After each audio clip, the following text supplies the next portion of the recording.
सर्वप्रथम सर्वांना श्री स्वामी समर्थ.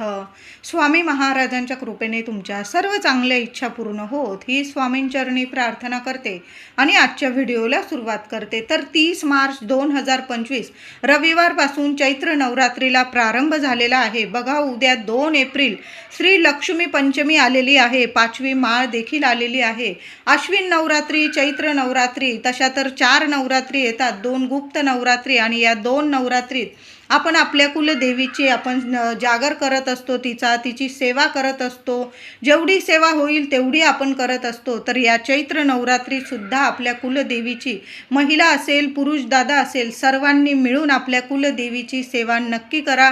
कायम आपल्याला तिचं रक्षण कवच मिळत असतो. मुलं शिक्षण करत असतील, नोकरी करत असतील, मुलं मोठी झालेली असेल, लग्न कार्य व्हायला त्रास होत असतील, संतान प्राप्ती होत नसेल, घरात पैसा यावा, प्रत्येक कामात यश मिळावं असं प्रत्येकाला वाटतं. यासाठी आपल्या कुलदेवीचा आशीर्वाद असणं खूप महत्त्वाचं आहे. तिचं जागृत स्वरूपात आपल्या घरात अस्तित्व असणं खूप महत्त्वाचं आहे. जर आपण चैत्र नवरात्रीत, अश्विन नवरात्रीत आपल्या कुलदेवीची सेवा केली तर कायम आपली कुलदेवी आपल्या घरात, आपल्या आजूबाजू जागृत स्वरूपात वास करत असते. तर या चैत्र नवरात्रीत एक वेळा का होईना आपल्या देवघरात बसून तुपाचा दिवा लावा आणि एक वेळा का होईना तुम्ही 7 दिवसांचं पारायण केलं दुर्गा सप्तशतीचं तरीही चालेल, किंवा तुम्ही 1 दिवसीय केलं दुर्गा सप्तशतीचा पाठ, एक तरी पाठ नक्की करायचा आहे.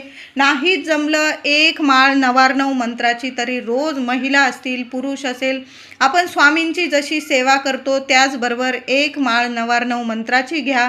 या 9 दिवसात तरी ही सेवा नक्की करायची आहे. तसं तर रोजच आपण नवार्णव मंत्राची एक माळ घ्यायला हवी, किंवा आपल्या कुलदेवीचा जो मंत्र जपत असाल तुम्ही, ओम कुलदेवताय नमः, ओम कुलदेवताय नमः, या मंत्राची एक माळ घ्या. बघा, देवी आई इतकी प्रसन्न होते. छोट्या छोट्या सेवेने सुद्धा आपली देवी आई खूप मोठी प्रसन्न होते आपल्यावर आणि आपल्या इच्छा ताबडतोब पूर्ण करत असते. म्हणून तिची सेवा अजिबात चुकवू नका. दुर्गा सप्तशतीचा पाठ करा. त्याचबरोबर देवी आईला कुंकुमार्चनची सेवा करायची आहे. रोज झालं तर रोज कुंकुमार्चन करा. 11 वेळा करा, 21 वेळा करा. देवी आईच्या पायापासून डोक्यापर्यंत तुमच्या देवी आईचा मंत्र जपा, किंवा ओम श्रीम नमः, ओम कुलदेवताय नमः. देवी आईला कुंकुमार्चन ही सेवा खूप प्रिय आहे. उद्या बघा, लक्ष्मी पंचमी आलेली आहे. आपल्या घरात, तुमच्या घरात श्रीयंत्र असेल, देवी लक्ष्मीची मूर्ती असेल, छान अशी पंचामृताने, कारण तुम्ही जर घटी बसवले नसतील देव, तर तुम्ही देवी आईच्या श्रीयंत्राला किंवा देवी आईच्या मूर्तीला छान असा दुधाने, पंचामृताने अभिषेक घाला. नंतर स्वच्छ मूर्ती, पाण्याने स्वच्छ अभिषेक घाला. स्वच्छ मूर्ती पुसून आसनास्त करा. तांदळाच्या राशीवर आसनास्त करा आणि देवी आईला उद्या पायापासून डोक्यापर्यंत कुंकुमार्चनची सेवा करा. जास्त करायची असेल तुम्हाला 21 वेळा, 51 वेळा, 108 वेळा, जास्त जेवढ्या वेळा कुंकुमार्चनची सेवा द्यायची असेल ना, खूप छान दिवस आहे. 6 एप्रिलपर्यंत, रामनवमीपर्यंत सगळेच छान दिवस आहे. पण उद्या लक्ष्मी पंचमी आलेली आहे, 5वी माळ आलेली आहे. देवी आईला कुंकुमार्चनची सेवा नक्की द्यायची आहे. त्याचबरोबर 4 एप्रिलला सप्तमीसुद्धा आलेली आहे. त्या दिवशी शुक्रवार आहे. त्या दिवशीसुद्धा तुम्ही देवी आईला कुंकुमार्चनची सेवा करू शकता. 5 एप्रिलला बघा, दुर्गाष्टमी आलेली आहे. सोन्याहून पिवळा छानच दिवस आहे. तसे सगळेच छान दिवस आहे. पण तुम्हाला सप्तमी, अष्टमी या दिवशी देवी आईची सेवा करायची असेल, तुम्ही तेव्हा पण करू शकता. देवी आईला कुंकुमार्चनची सेवा करा. देवी आईला 21 लवंग अर्पण करायचं आहे. तुम्हाला 16 वेळा महालक्ष्मी अष्टकाचा पाठ करायचा आहे. 21 लवंग उजव्या हातात घ्यायचे आहे तुम्हाला आणि 16 वेळा महालक्ष्मी अष्टकाचा पाठ पठण करायचा आहे. तुपाचा दिवा लावून द्या. आसनास्त व्हा देवी लक्ष्मी समोर आणि तुम्हाला 16 वेळा झाला, 16 वेळा करा. लहान लेकरं असतील 8 वेळा तरी नक्की करा. महालक्ष्मी अष्टकाचा पाठ करा आणि देवी आईला त्या 21 लवंग अर्पण करायच्या आहे. दुसऱ्या दिवशी तुम्ही रामनवमीला जरी त्या लवंग काढून घेतल्या आणि एखाद्या लाल किंवा पिवळ्या कपड्यात त्या लवंग नीट बांधून घ्या आणि आपल्या तिजोरीत ठेवा. बघा, पैशाला कशाला कमी राहणार नाही. तुमच्या घरात कधी पैसा नाही अशा गोष्टी तुमच्या घरात कधी घडणार नाही. बघा, या लवंगांची सेवा माता लक्ष्मीला द्या आणि नंतर त्या लवंगा तिजोरीत ठेवा किंवा तुमच्या कपाटात ठेवा. जिथं तुम्ही धन ठेवता, पैसा ठेवतात, जिथं तुमचा म्हणजे कष्टाचा पैसा येतो तो तुम्ही तिथं ठेवतात, तिथं आपल्याला या लवंगा ठेवायच्या आहे. बघा, कष्टाला फळ मिळायला लागेल, भरभरून लाभ होतील तुम्हाला, चांगल्या चांगल्या मार्गाने पैसा यायला लागेल तुम्हाला. कुणी म्हणजे तुमच्याकडून पैसा घेतलेला आहे ते देत नाही, असे लोकसुद्धा तुमचा पैसा परत करतील. अशी ही सेवा आहे चैत्र नवरात्रीत. कुठल्याही दिवशी केली ना ही सेवा. उद्या बघा लक्ष्मी पंचमी आलेली आहे, बुधवार आहे, श्री लक्ष्मी पंचमीचा खूप सुंदर दिवस आहे. शुक्रवार आलेला आहे, सप्तमी आलेली आहे आणि शनिवारी 5 एप्रिलला दुर्गाष्टमी. तुम्ही कुठल्याही दिवशी ही सेवा करू शकता. पण श्री रामनवमीला चैत्र नवरात्रीच्या समाप्तीच्या दिवशी तुम्हाला त्या लवंगा काढून घ्यायच्या आहे. देवी लक्ष्मीला प्रार्थना करायची आहे, हे देवी लक्ष्मी, माझ्या घरात तू अखंड वास कर, माझ्या घराची, कुटुंबाची, लेकराबाळांची भरभरून प्रगती कर, माझ्या घरात कशाला कमी पडू देऊ नको, अखंड लक्ष्मी नारायण कृपा करा, असं बोलून तुम्हाला त्या लवंगा आपल्या कपाटात तिजोरीत ठेवायच्या आहे. पॉकेटमध्ये ठेवू नका. आपण बाहेर जातो, आपले कधी पण 4 दिवसात वगैरे हात लागतात. त्या लवंगा नीट जपून ठेवायच्या आहे. देवी आईचा आशीर्वाद आहे. लवंगांची सेवा नक्की करा महिलांनो, सोनेरी अनुभव येतील तुम्हाला. तर सोडत नाही तशी आपली कुलदेवी कायम पाठीशी राहते, रक्षण करती राहते. तिचा घरावर जर अखंड आशीर्वाद असेल, त्या घरात कशाला कमी पडत नाही. मोठ्या मोठ्या इच्छा आपोआप पूर्ण व्हायला लागतात. कष्ट तर आपण घेतो, पण काही वेळा काय होतं ना, कष्ट घेऊन सुद्धा फळ मिळत नाही, नशिबाला दैवी साथ मिळत नाही. जर आपली कुलदेवी प्रसन्न असेल तर नक्कीच आपलं नशीब साथ देऊ लागतं आणि मोठमोठे दैवी चमत्कार होऊ लागतात. म्हणून या नवरात्रीत आपल्या कुलदेवीची सेवा नक्की करायची आहे. तुम्ही उद्या अर्पण करा, परवा अर्पण करा, शुक्रवारी किंवा दुर्गाष्टमीला, कोणत्याही दिवस शुभच आहे. नवरात्रीचे 9 दिवस शुभच असतात. तुमच्या देवी आईला तुम्हाला जेव्हा पानाचा विडा अर्पण करायचा ना, देवी आई खाऊच्या पानांनी खूप प्रसन्न होते. बघा, आपण तुळजापूरला पण बघतो, देवी आईला शृंगार करताना पण विड्याची पानं खूप प्रसन्न करतात, शांत करतात. देवी आईला विड्याची पानं शांतता आणतात, घरात सुख समृद्धी खेचून आणतात. म्हणून विड्याच्या पानाची ही सेवा नक्की करा. गोड पानाचा विडा तुम्ही घरात बनवला किंवा बाहेरून विकत आणला, त्या पानटपरीत जर गेला तुम्ही, तर सांगा देवी आईला गोड पानाचा विडा करून द्या.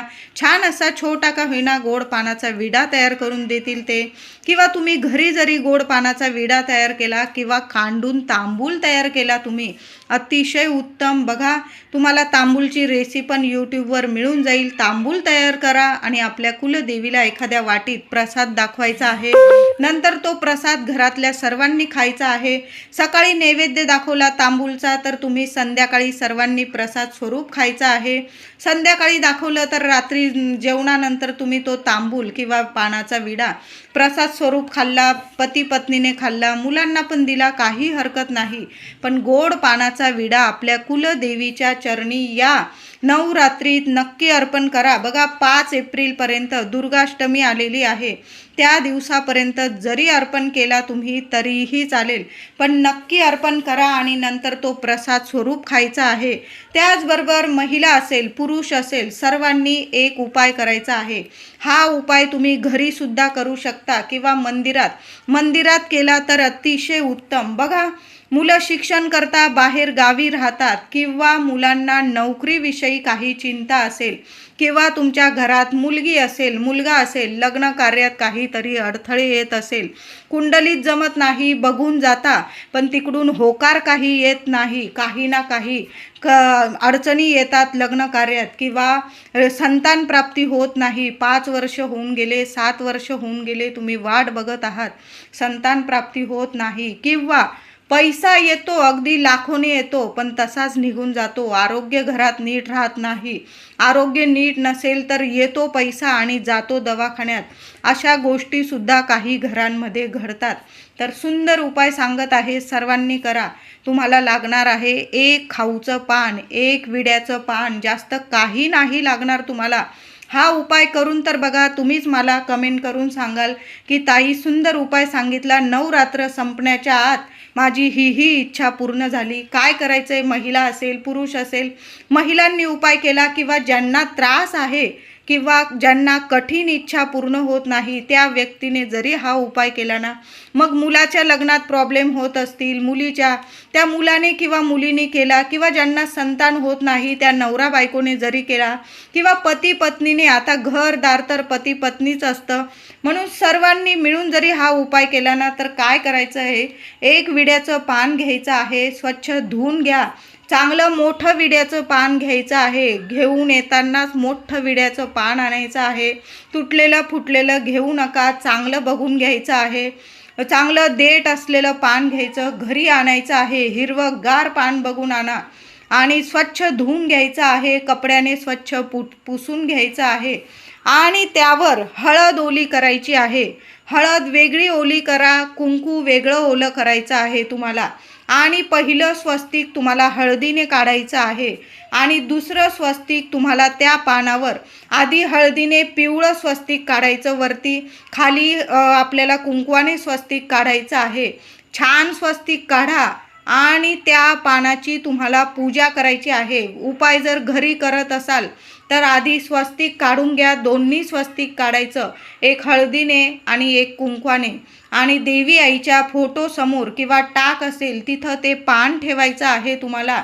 आणि त्या पानाची तुम्हाला हळद कुंकू फुलं वाहून पूजा करायची आहे. आणि चांगल्या मुठभर अक्षता त्या पानावर आधी तुम्हाला मुठभर अक्षता तुमच्या उजव्या हातात घ्यायच्या आहे. आणि तुमची जी इच्छा असेल, मग लग्न कार्याविषयी असू दे, नोकरीविषयी, संतानविषयी, पैसा, आरोग्य, सर्व जी इच्छा असेल ती त्या अक्षता, मुठभर अक्षता हातात घेऊन बोलायचं आहे तुम्हाला. आणि त्या अक्षता त्या हळदीच्या स्वस्तिकवर आणि कुंकवाच्या स्वस्तिकवर थोड्या थोड्या टाकून द्यायच्या आहे. आणि त्यावर तुम्हाला एक एक रुपयाचं नाणं ठेवायचं आहे. 1 रुपयाचं नाणं हळदीच्या स्वस्तिकवर ठेवा. 1 रुपयाचं नाणं तुम्हाला तुमच्या कुंकवाच्या स्वस्तिकवर ठेवायचं आहे. आणि देवी आईला प्रार्थना करून घ्यायची आहे. देवी आई, माझी ही इच्छा पूर्ण कर. मी तुझी विड्याच्या पानाची ही सेवा केलेली आहे. माझी सेवा कबूल करून घे आणि माझी इच्छा पूर्ण कर. असं बोलून तुम्हाला ते विड्याचं पान देवी आईच्या चरणी अर्पण करायचं आहे. तुम्ही जर ही सेवा मंदिरात करत असाल तर तिथं सुद्धा पान घेऊन जायचं आहे. बरोबर हळदी कुंकू ओलं करून घेऊन जा. किंवा तुम्ही घरातूनच स्वस्तिक काढून घेऊन गेला, एक हळदीचं आणि एक कुंकवाचं. वरती हळदीचं स्वस्तिक काढायचं. पान घेताना एकच घ्यायचं आहे, मोठं बघून घ्यायचं. धुवून पुसून घ्या स्वच्छ करून. एक हळदीचं स्वस्तिक, एक कुंकवाचं स्वस्तिक. त्या माऊली जवळ तुम्हाला ते पान ठेवायचं आहे. हळदी कुंकू फुलं वाहून पूजा करायची आहे. देवी आईला नमस्कार करायचा. मुठभर अक्षता हातात घ्यायच्या आहे. अक्षता घेताना तुकडा तांदूळ घेऊ नका. देवांची पूजा करताना, सेवा करताना कधीच तुकडा तांदूळ वापरू नका. चांगला अख्खा तांदूळ घ्यायचा आहे. अगदी साधा घेतला राशनिंगचा तरीही चालेल, पण अख्खा तांदूळ घ्यायचा आहे. तुम्ही मुठभर तांदूळ घ्यायचा आहे. उजव्या हातात घेऊन तुमची मनातील इच्छा बोलून घ्यायची. आणि त्या हळदीच्या स्वस्तिकवर थोडे तांदूळ अर्पण करायचे. कुंकवाच्या स्वस्तिकवर थोडे तांदूळ अर्पण करायचे आहे. 1 रुपयाचं नाणं हळदीच्या स्वस्तिकवर ठेवायचं. 1 रुपयाचं नाणं तुम्हाला कुंकवाच्या स्वस्तिकवर ठेवायचं आहे. नमस्कार करायचा आहे. देवी आईच्या चरणी लोटांगण घालून नमस्कार करायचा आहे. आणि तुम्हाला तुमच्या मनातील इच्छा बोलून देवी आईला नमस्कार करून थोड्या वेळ तिथं शांत बसा मंदिरात आणि मग घरी यायचं आहे. खूप सुंदर उपाय आहे. तुमची इच्छा नक्की पूर्ण होईल. कितीही कठीण काळ सुरू असू द्या, नक्कीच इच्छा पूर्ण होईल. मुलींच्या लग्नातील अडथळे दूर होईल. मुलं शिक्षणाविषयी, नोकरीविषयी बाहेर असेल, तुम्हाला चिंता असेल किंवा मुलांना योग्य ठिकाणी नोकरी लागत नसेल, योग्य ठिकाणी शिक्षणासाठी त्यांना काही म्हणजे अडीअडचणी येत असतील, त्यासुद्धा दूर होतील. संतान प्राप्ती होत नसतील, तुमचे रिपोर्ट काही ना काही अडीअडचणी येत असतील किंवा रिपोर्ट नॉर्मल आहे पण काही कारणास्तव संतान प्राप्ती होत नसेल, सर्व काही व्यवस्थित होईल. देवी आई आहे, आपल्या मनातील इच्छा नक्कीच जाणते आणि पूर्ण पण लगेच करते. तिची योग्य वेळी जर आपण सेवा केली तर योग्य फळ नक्की प्राप्त करून देत असते। हा उपाय नक्की करा, महिलांनी करा, पुरुषांनी करा। फक्त महिलांनो 4 दिवस असेल, सुतक असेल, 5वा दिवस असेल, करू नका। पुरुष दादांनी केला किंवा तुमच्या मुलींना करायचा असेल हा उपाय, ज्यांना लग्न कार्यात अडचणी आहे त्यांनी स्वतः जरी हा उपाय केला किंवा तुमची मुलं बाहेरगावी राहता, आईवडिलांनी हा उपाय केला तरीही चालेल। उपाय करून तर बघा, नक्की छान अनुभव येईल। तुमची प्रत्येक इच्छा नक्कीच पूर्ण होणारा हा उपाय आहे। नवरात्रीचे 9 दिवस आहे। आई आपल्याला खाली हात कधीच ठेवत नाही, तिच्या भक्तांच्या मनोकामना नक्कीच पूर्ण करते। त्याचबरोबर मंदिरात गेला तर तिथं देवी आईची ओटी वगैरे भरून द्या, एखादा दिवा लावून द्या, काहीतरी फळं वगैरे नेलं असेल किंवा काहीतरी गोडाधोडाचा नैवेद्य केला असेल तुम्ही घरातून घेऊन, तिथं देवी आईला नैवेद्य दाखवा, प्रसाद स्वरूप वाटायचा आहे। उद्या श्री लक्ष्मी पंचमी आहे। महिलांनो छान अशी खिरीचा नैवेद्य बनवा, त्यात थोडेसे मखाने टाका, 2-4 धागे केसरचे टाका, देवी लक्ष्मीला हा नैवेद्य दाखवा, आपल्या कुलदेवीला हा नैवेद्य दाखवा, घरातील लेकरा बाळांना हा प्रसाद स्वरूप नैवेद्य द्यायचा आहे। बघा, खूप सुंदर अनुभव येईल। यामुळे सुद्धा देवी आई खिरीच्या नैवेद्याने खूप प्रसन्न होते। तुम्ही उद्यासुद्धा हा खिरीचा नैवेद्य बनवू शकता किंवा शुक्रवार आलेला आहे, 4 एप्रिलला सप्तमी आलेली आहे, 5 एप्रिलला अष्टमी आहे, कधी पण एक दिवस का होईना देवी आईला खिरीचा नैवेद्य जरूर दाखवायचा आहे आणि लहान लहान लेकरांना चमचा भर का होईना खिरीचा प्रसाद स्वरूप नक्की द्यायचा आहे। मुलं खुश होतील आणि भरभरून आशीर्वाद आपल्याला मिळणार आहे। त्याचबरोबर चैत्र नवरात्रीचे दिवस संपण्याच्या आत, चैत्र नवरात्री संपण्याच्या आत आपल्याला आपल्या कुलदेवी आईची ओटीसुद्धा भरायची आहे। आपल्या कुलदेवीची सर्वात प्रभावी सेवा म्हटली ना, तशा तर सर्वच सेवा प्रभावी आहे, पण आपल्या कुलदेवीचा मान पान करणं खूप महत्त्वाचं असतं। या चैत्र नवरात्रीत तुम्हाला जर मूळ स्थानी जाणं झालं तुमच्या कुलदेवी आईच्या, तर तिची संपूर्ण ओटी भरा, तिचा मानपान करा, तिला गोडाधोडाचा नैवेद्य दाखवा, सहकुटुंब सहपरिवार जाऊन तिचं दर्शन नक्की घ्या। आता प्रत्येकाला जमेल असं नाही, मग काय करायचं महिलांनो, तुम्ही घरी जरी ओटी भरली ना देवी आईची तरीही चालेल। घरच्या घरी सुद्धा आपण आपल्या कुलस्वामिनीचा मानपान करू शकतो। तर म्हणेल छान साडी चोळी घेऊन या, छान अशी काठापदराची जरीची काठाची साडी घेऊन या देवी आईसाठी। लाल, पिवळा, नारंगी, तुम्हाला हिरवा, जो रंग आवडत असेल ना तो रंग, त्या रंगाची साडी आपल्या देवी आईसाठी घेऊन या। नारळ, साज शृंगाराचं सामान, वेणी, फणी, सगळं म्हणजे जे आपण वापरतो ना, साज शृंगार करतो महिला आपण, तसंच आपल्या देवी आईच्या ओटीत सुद्धा सर्व साहित्य असणं खूप महत्त्वाचं आहे। 5 फळं ठेवा, वेणी, फणी, नारळ, खण, साडी, साज शृंगाराचं साहित्य आणि त्या ओटीत आपल्याला एक वस्तू म्हणजे गोड पानाचा विडा, त्यात सुद्धा एक गोड पानाचा विडा तुम्हाला ठेवायचा आहे, नक्की ठेवा। बघा, देवी आई यामुळे खूप प्रसन्न होते, हाच तर तिचा खरा मानपान असतो।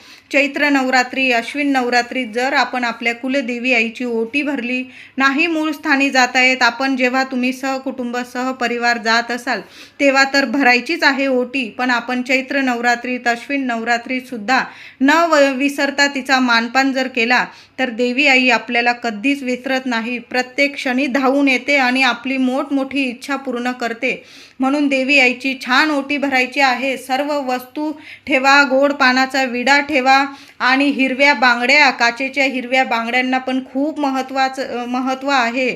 ओटीत काचेच्या हिरव्या बांगड्या असायलाच हव्या। छान अशी ताटात ओटी काढून घ्यायची आहे, साडी ठेवायची, खण ठेवायचा, नारळ ठेवायचा, 5 मूठ तांदूळ ठेवायचे आहे, 5 मूठ तांदूळ, अख्खे तांदूळ, देवी आईची सेवा करताना अख्खे तांदूळ घ्या, 5 मुठी तांदूळ ठेवायचे आहे। सगळं साज शृंगाराचं साहित्य ठेवायचं, काचेच्या हिरव्या बांगड्या, वेणी वगैरे सर्व ठेवायचं, गजरा आणलेला असेल, फुलं आणलेली असेल, नीट ठेवायचं आहे आणि ते ताट आपल्या हृदयाशी लावायचं आहे। तुम्हाला जी इच्छा असेल ना, देवी आई मी तुझी आज घरच्या घरी ओटी भरत आहे, कबूल करून घे, तुझा मानपान करत आहे, माझी ही इच्छा पूर्ण कर, लेकरा बाळांचं रक्षण कर, कुटुंबाची भरभराट कर, अखंड लक्ष्मी माझ्या घरात नांदू दे, कुलदेवी आई तुझा अखंड आशीर्वाद आमच्या घरादारावर, कुटुंबावर, लेकरा बाळांवर राहू दे, असं बोलून तुम्हाला देवी आईला ओटी अर्पण करायची आहे। देवी आईला हळदी कुंकू अर्पण करा, ओटीच्या सर्व साहित्याला हळदी कुंकू अर्पण करा, स्वतःच्या कपाळी लावा, हृदयाशी ते ओटीचं ताट घ्या आणि देवी आईची ओटी भरायची आहे। नंतर ते ओटीचं सामान तुम्ही वापरलं किंवा देवी मंदिरात जरी ठेवून आला तरीही चालेल। एखादी सवाशीण स्त्री असेल, तिला दिलं ते ओटीचं साहित्य तरीही चालेल। पण अशा पद्धतीने तुम्हाला 5 एप्रिलपर्यंत आपल्या कुलदेवी आईची ओटी भरायची आहे। नक्की ओटी भरा, खणा नारळाची भरा, साडी चोळीची भरा, पण नक्की देवी आईचा मानपान नक्की करा। ओटीचं साहित्य तुम्ही स्वतः वापरलं महिलांनो, काही हरकत नाही। आपली देवी आई आहे, तिची ओटी भरलेलं तिचं प्रसाद स्वरूप जर आपण सर्व साहित्य वापरलं काही हरकत नाही। उलट देवी आईचा कायम अखंड आशीर्वाद तुमच्यावर राहील। त्याचबरोबर 5 तारखेपर्यंत दुर्गाष्टमीपर्यंत एखादी कन्या मिळाली तुम्हाला किंवा जास्त कन्या मिळाल्या, 5 मिळाल्या, 7 मिळाल्या, 9 मिळाल्या, त्यांना काहीतरी गोडाधोडाचा प्रसाद खायला करा, त्यांचा मानपान करा, त्यांना हळदी कुंकू लावा, त्यांना काहीतरी भेट वस्तू दिली तुम्ही किंवा एखादं फळ दिलं त्यांच्या हातात, बघा कन्या इतक्या प्रसन्न होतात आणि साक्षात 9 रूपं आपल्यावर प्रसन्न होतात। आपली देवी आईचे 9 रूपं आपल्यावर कायम प्रसन्न होतात। त्या कन्यांच्या हातून, एखाद्या कन्येच्या हातून का होईना, तुम्हाला स्वतःला कुंकू लावून घ्या कपाळी, बघा तुमचं सुख सौभाग्य कायम वाढत राहील, कशाला कमी पडणार नाही। या नवरात्रीत ही सेवा नक्की करा महिलांनो। आपल्या कुलदेवीचा मानपान जर आपण केला तर आपली कुलदेवी आपल्यावर कायम प्रसन्न राहते। म्हणून हे चैत्र नवरात्रीचे खूप सोन्यासारखे दिवस आहे। नक्की सेवा करा। व्हिडिओ आवडला असेल लाईक